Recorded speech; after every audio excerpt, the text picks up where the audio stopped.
બનાસકાંઠા જિલ્લામાં 11 અને 12 એપ્રિલના રોજ કમોસમી વરસાદની આગાહી। ખેત પેદાશને સલામત સ્થળે રાખવા અથવા તાડપત્રીથી ઢાંકીને રાખવા ખેડૂતોને અનુરોધ।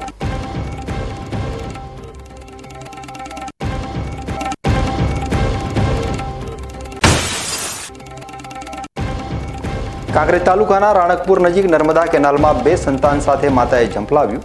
તરવૈયા દ્વારા 10 વર્ષીય બાળકને બચાવાયું, પણ એક બાળક સાથે માતા ગુમ।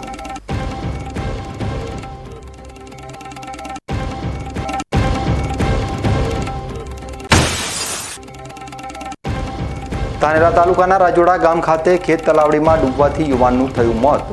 ખેતી માટે સુખદાયક ખેત તલાવડી 3 સંતાનો માટે સાબિત થઈ દુઃખદાયક।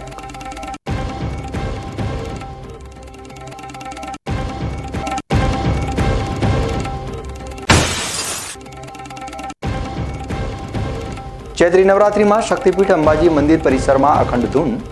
મહેસાણા જિલ્લાના ખેડૂત પરિવારો દ્વારા 9 દિવસ અવિરત 24 કલાક પુરુષો દ્વારા અખંડ ધૂન।